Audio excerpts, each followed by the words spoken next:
Naging produktibo ang 31st Asia-Pacific Parliamentary Forum kung saan naging host ang Pilipinas.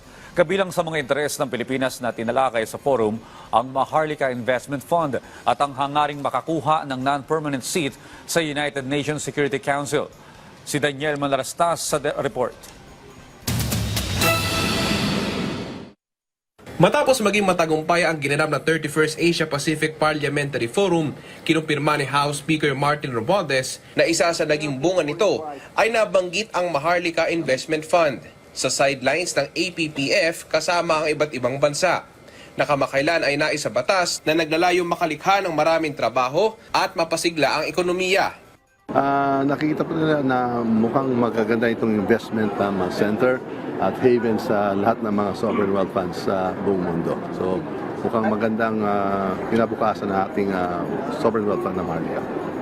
Ibinida rin ng mga lider ng Kongreso kung gaano naging kasaya ang mga delegado ng APPF dahil sa magandang hosting ng Pilipinas. At kaya talaga, tama talaga ang ating sinasabi ng Presidente, the Filipino people are the best. The best asset of the Philippines are the Filipino people. Yung hospitality, yung respeto, yung accommodations, yung magaling talaga. Nakita mo naman di ba? Napakamaayos yung preparasyon, lahat yung arrangements, seamless at masipag over time. Isa pa sa naging bunga ng APPF ay hinggil sa target ng Pilipinas na makakuha ng non-permanent seat sa UN Security Council. Meron pang isa na dagdagan. Kasama ko sila na yun, pupunta kami, may lakad kami, alam mo na, kailangan na kaibiganin ng maayos.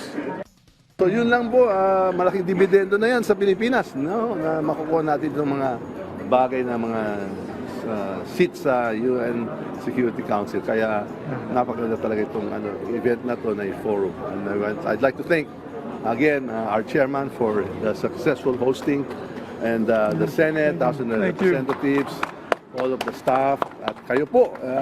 Yung media, Nagtungo ang mga delegado ng APPF sa Tagaytay sa pangunguna ni Senator Francis Tolentino. Dito napasilip sa mga delegado ang ilang magandang tanawin na ipinagmamalaki ng bansa. Daniel Manlarastas para sa Morning Show ng Bayan, Rise and Shine Pilipinas.